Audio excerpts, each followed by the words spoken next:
નમસ્કાર મિત્રો, સ્વાગત છે ફરી એક નવા વિડીયો પર આપણી આ યુટ્યુબ ચેનલ ટ્રીક ગુજરાતીમાં। તો મિત્રો, આજના આ વિડીયોમાં આપણે ગરવી 2.0માં ઓનલાઈન ભરેલી સ્ટેમ્પ ડ્યુટી અને નોંધણી ફી એટલે કે રજિસ્ટ્રેશન ફીનું રિફંડ લેવા માટેની જે એપ્લિકેશન છે તે કઈ રીતે કરી શકાય તેના વિશે વિગતવાર માહિતી મેળવીશું। તો વિડીયોને શરૂ કરીએ તે પહેલાં જો આપણી આ યુટ્યુબ ચેનલ ઉપર નવા આવેલા હોય તો વિડીયોને લાઇક કરી, ચેનલને સબસ્ક્રાઇબ કરી, બાજુમાં રહેલ બેલ આઇકોન પ્રેસ કરી ઓલ નોટિફિકેશન ચાલુ કરી લેવા વિનંતી, જેથી કરી આપણી ચેનલ ઉપર જ્યારે પણ આવી જ અવનવી ઉપયોગી માહિતી મૂકવામાં આવે ત્યારે તે માહિતીના વિડીયોનું નોટિફિકેશન સૌથી પહેલાં તમારા મોબાઈલ ઉપર મળી જાય। તો ચાલો શરૂ કરીએ આજનો આપણો આ ટોપિક।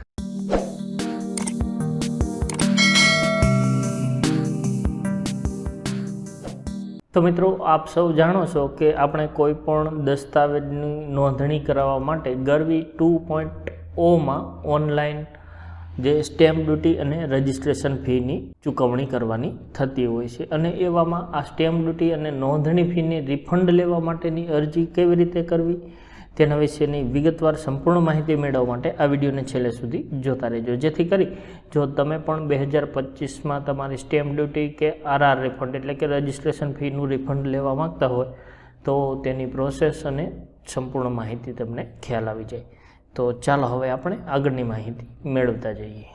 આમ તો મિત્રો, થોડા સમય પહેલાં એક સમાચાર આવેલ કે હવે જે સ્ટેમ્પ ડ્યુટી અને રજિસ્ટ્રેશન ફીનું રિફંડ માટેની પ્રોસેસ છે તે ગરવી 2.0માં ઓનલાઈન થશે, પણ હાલ સુધીમાં અહીંયા આપણને કોઈ પણ મેનુમાં તેનો ઓપ્શન જોવા મળતો નથી, એટલે કે હાલ સુધીમાં હજી આવું કોઈ રિફંડ માટેની ઓનલાઈન પ્રોસેસ માટે વિકલ્પ એડ કરવામાં આવેલો નથી। તો તેની ઓફલાઈન અરજી કરવા માટેની જે સંપૂર્ણ પ્રોસેસ છે તેનું આપણે એક એક્સેલ યુટિલિટી બનાવેલી છે, જેમાં કેટલીક ડિટેલ ભરવાથી આપણી અરજી, તેના માટેનું સોગંદનામું, તેના માટેનું GTR 61 અને અન્ય જે કંઈ વિગત છે તે તમામ તૈયાર થઈ જાય છે। તો મિત્રો, હવે આપણે તેની માહિતી મેળવીએ।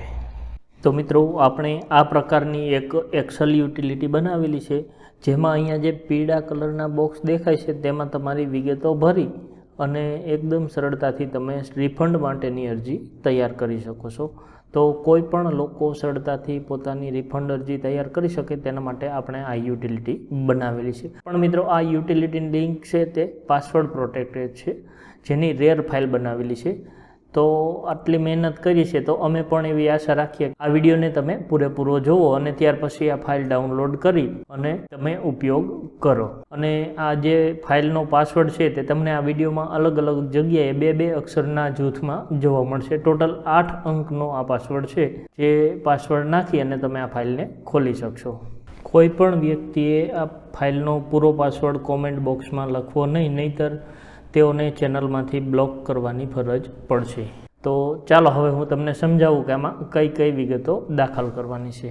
તો મિત્રો, સૌથી પહેલાં તો આપણે અહીંયા રિફંડ અરજીની તારીખ, આપણે જે તારીખે અરજી કરતા હોય તે અરજીની તારીખ આપણે આ બોક્સમાં ટાઈપ કરી લેવાની છે। ત્યાર પછી જેના નામનું ચલણ બનાવવામાં આવ્યું હોય તેનું નામ, એટલે કે જેના નામથી તમે રજિસ્ટ્રેશન ફી અથવા તો જે સ્ટેમ્પ ડ્યુટીની ફી ભરેલી હોય તેનું નામ અહીંયા લખવાનું છે, અને તે જ વ્યક્તિનું નામ અહીંયા નીચેના બોક્સમાં ઇંગ્લિશમાં લખવાનું રહેશે। ત્યાર પછી તે વ્યક્તિનું સરનામું આ બોક્સમાં ટાઈપ કરી લેવાનું છે। ત્યારબાદ તેમની ઉંમર આ બોક્સમાં આપણે ટાઈપ કરી લેવાની છે, તેમનો મોબાઈલ નંબર દાખલ કરવાનો છે, અને રિફંડનું કારણ કે તમે કયા કારણથી આ સ્ટેમ્પ ડ્યુટી અથવા તો નોંધણી ફીનું રિફંડ લેવા માગો છો તેનું કારણ આપણે અહીંયા લખી દેવાનું રહેશે। ત્યાર પછી તમારા ચલણમાં દર્શાવેલી રકમ, એટલે કે તમે કેટલી સ્ટેમ્પ ડ્યુટી અથવા તો રજિસ્ટ્રેશન ફી ભરેલ છે તે રકમ અહીંયા લખી લેવાની રહેશે। આટલી વિગતો લખી અને ત્યારબાદ આગળ અહીંયા આપણે તે રકમને અંકમાં લખી લેવાની રહેશે। તો આટલી વિગતો જેના નામનું સ્ટેમ્પ ડ્યુટી અથવા તો રજિસ્ટ્રેશન ફી ભરેલ છે તેની વિગત આવી ગઈ। હવે જે વિગત આવે છે તેમાં જેના ખાતામાંથી નાણાં ભર્યા હોય તેની વિગત આપણે અહીં લખવાની છે, જેમાં આપણે અહીંયા બેંકનું નામ લખવાનું છે, ત્યાર પછી બ્રાન્ચનું નામ લખવાનું છે, ત્યારબાદ અહીંયા IFSC કોડ લખી લેવાનો છે, અને બેંક એકાઉન્ટ નંબર, જે એકાઉન્ટમાંથી સ્ટેમ્પ ડ્યુટી અથવા તો રજિસ્ટ્રેશન ફી ભરેલી હોય તે એકાઉન્ટ નંબર લખી લેવાનો છે। ત્યાર પછી તમારો જે ચલણનો ટ્રાન્ઝેક્શન નંબર છે તે અહીંયા લખવાનો રહેશે, અને તમારા બેંકનો CIN નંબર અહીંયા લખી દેવાનો રહેશે. તો આ વિગત છે તે તમને તમારા જે ચલણ છે તેમાંથી મળી જશે અને તમારી ટ્રાન્ઝેક્શનની તારીખ લખી દેવાની રહેશે. આ તમામ વિગત છે તે તમારા ચલણમાંથી જોવા મળી જશે.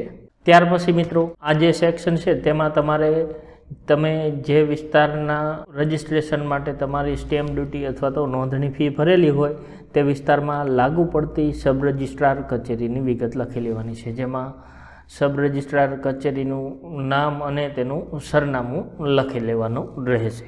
ત્યારબાદ મિત્રો આપણે અહીંયા પેમેન્ટ જો કોઈ અન્ય વ્યક્તિ એટલે કે આ જે અરજદાર છે કે જેના નામની સ્ટેમ્પ ડ્યુટી ભરેલ છે તે વ્યક્તિના સિવાયના અન્ય કોઈ વ્યક્તિના ખાતામાંથી પૈસા કપાવેલા હોય તો તેની વિગત આપણે અહીંયા લખવાની રહેશે, જેમાં જે વ્યક્તિના ખાતામાંથી પૈસા કપાવેલા હોય તેઓનું નામ લખવાનું છે, તેઓનું સરનામું લખવાનું છે, તેઓની ઉંમર અને તેઓનો મોબાઈલ નંબર લખી દેવાનો રહેશે. આટલી વિગતો દાખલ કરશો એટલે તમારી જે સ્ટેમ્પ ડ્યુટી અથવા તો RR રિફંડની અરજી છે તે તૈયાર થઈ જશે. તો અહીંયા આપણે જે બટન આપેલું છે રિફંડ અરજી તેના ઉપર ક્લિક કરશો એટલે આ પ્રમાણે તમારી જે સ્ટેમ્પ ડ્યુટી કે નોંધણી ફીના રિફંડ માટેની અરજી તૈયાર થઈ ગયેલી જોવા મળશે. તો અગાઉ આપણે આના માટે એક વિડીયો બનાવેલો હતો પણ તેમાં થોડો પ્રોબ્લેમ હતો, જેને સુધારો કરી અને અપડેટ કરી દેવામાં આવેલ છે. તો હાલ એવો કોઈ પ્રશ્ન આવશે નહીં. તો તમે જોઈ શકો છો કે અહીંયા આપણી જે સ્ટેમ્પ ડ્યુટીની અરજી છે તે તૈયાર થઈ જશે.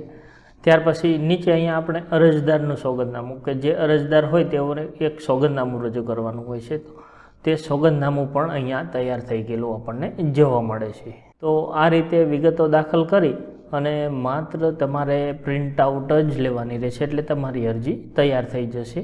અને આ આખી યુટિલિટીમાં જ્યાં જ્યાં પીળા કલરનું બોક્સ હશે ત્યાં જ તમે વિગતો દાખલ કરી શકશો. તે સિવાય અન્ય કોઈ પણ જગ્યાએ તમે ફેરફાર કરી શકશો નહીં. આ ઉપરાંત મિત્રો અહીંયા આપણે જે GTR 61 રજૂ કરવાનું હોય છે તો તેના ઉપર ક્લિક કરશું એટલે GTR 61 પણ આપણું તૈયાર થઈ અને આ પ્રમાણે તમને જોવા મળી જશે. અને છેલ્લે કે જો કોઈ અન્ય વ્યક્તિના ખાતામાંથી આપણે રકમ કપાવેલી હોય તો તેઓનું એક સોગંદનામું આવશે, તો તે પણ અહીંયા તૈયાર થઈ ગયેલું તમને જોવા મળી જશે. તો આપ જોઈ શકો છો કે આ પ્રમાણે આખી જે સ્ટેમ્પ ડ્યુટી રિફંડ માટેની અરજી છે તે એકદમ સરળતાથી માત્ર થોડીક વિગતો દાખલ કરવાથી જ તૈયાર થઈ જાય છે. તો જો તમે પણ અરજી કરવા માગતા હોય તો આ જે યુટિલિટી છે તેની લિંક નીચે વિડીયોના ડિસ્ક્રિપ્શનમાં આપેલી છે, પણ તે પાસવર્ડ પ્રોટેક્ટેડ છે અને તેનો પૂરેપૂરો પાસવર્ડ છે તે તમને આ આખા વિડીયો જોવાથી મળી જશે. તો મિત્રો આશા રાખું કે સ્ટેમ્પ ડ્યુટીની અરજી એકદમ સરળતાથી આ યુટિલિટીની મદદથી કેવી રીતે કરી શકાય તેના વિશે વિગતવાર માહિતી તમને ખ્યાલ આવી ગયો હશે. આ ઉપરાંત મિત્રો જમીન રેકર્ડ, દાખલાઓ, સરકારી યોજનાઓ, સરકારી ભરતી, આધાર કાર્ડ, પાન કાર્ડ અને બીજી ઘણી અન્ય ઉપયોગી માહિતી માટે આપણી વેબસાઇટ trickgujarati.com ની મુલાકાત લેતા રહેજો.